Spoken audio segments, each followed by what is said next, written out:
అదరగొట్టే కారం రంగు రుచి ఆచి కారం పొడి.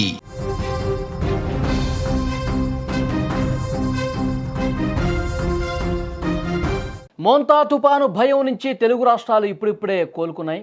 ఇంతలోనే మరోసారి అల్పపీడనం టెన్షన్ మొదలైంది. రానున్న 10 రోజుల్లో మరోసారి భారీ వర్షాలు కురిసే అవకాశం ఉందని వాతావరణ శాఖ అంచనా వేస్తోంది.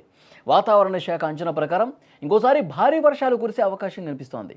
ఈ నెల నవంబర్ 19 నాటికి దక్షిణ అండమాన్ సముద్రంలో ఒక ఉపరితల ఆవర్తనం ఏర్పడే అవకాశం ఉంది. దీని ప్రభావంతో నవంబర్ 21 కల్లా ఆగ్నేయ బంగాళాఖాతంలో అల్పపీడనం ఏర్పడుతుందని వాతావరణ శాఖ అంచనా వేస్తోంది.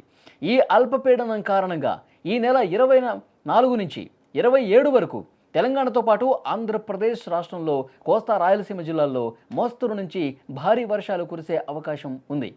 ఇక వర్షాల భయం వెంటాడుతుండగానే తెలుగు రాష్ట్రాల్లో కూడా చలి తీవ్రత రికార్డు స్థాయిలో పెరిగిపోతుంది రోజురోజుకి. ఆంధ్రప్రదేశ్ విషయానికి వస్తే ఏజెన్సీ ప్రాంతాల్లో చలి ప్రజలను వణికిస్తోంది.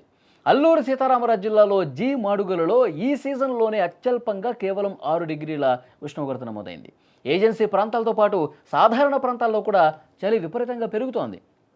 పార్వతీపురం, మన్యం, శ్రీకాకుళం, విజయనగరం, అనకాపల్లి, విశాఖపట్నం, కాకినాడ, తూర్పుగోదావరి, ఏలూరు, ఎన్టీఆర్, కృష్ణా, కర్నూలు జిల్లాల్లో కనిష్ట ఉష్ణోగ్రతలు రికార్డు అవుతున్నాయి.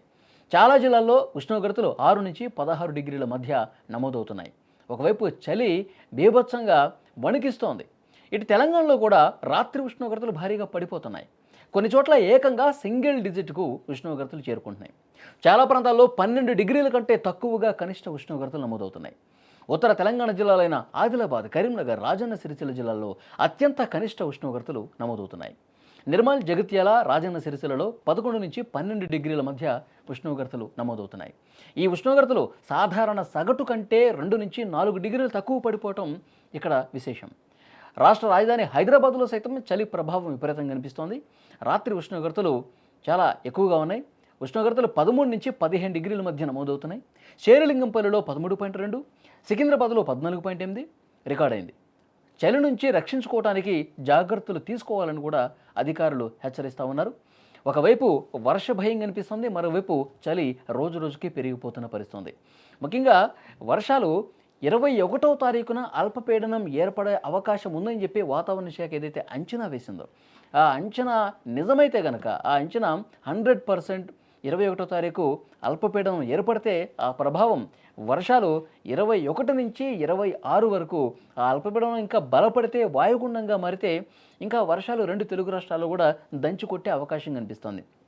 19వ తారీఖున ఉపరితల ఆవర్తనం ఏర్పడుతుందని చెప్పి ఒక అంచనా స్పష్టంగా వాతావరణ శాఖ అధికారులు చెప్తున్నారు. 21న అల్పపీడనం ఏర్పడితే ఆ ప్రభావంతో వర్షాలు కురిస్తే గనక ఒకవైపు విపరీతమైనటువంటి చలి, దానికి తోడు ఈ వర్షాలు తోడైతే గనక ఇంకా ఆ చల్లటి గాలులకు, చలి తీవ్రతకు జనం తీవ్రమైనటువంటి ఇబ్బందులు పడే అవకాశం కనిపిస్తుంది. ఇప్పటికే చలి తీవ్రతకు జనం బయటకు రావాలంటేనే భయపడుతున్నారు. ఉదయం 7, 8 అయితే కానీ రాలేనటువంటి పరిస్థితి ఏర్పడుతుంది.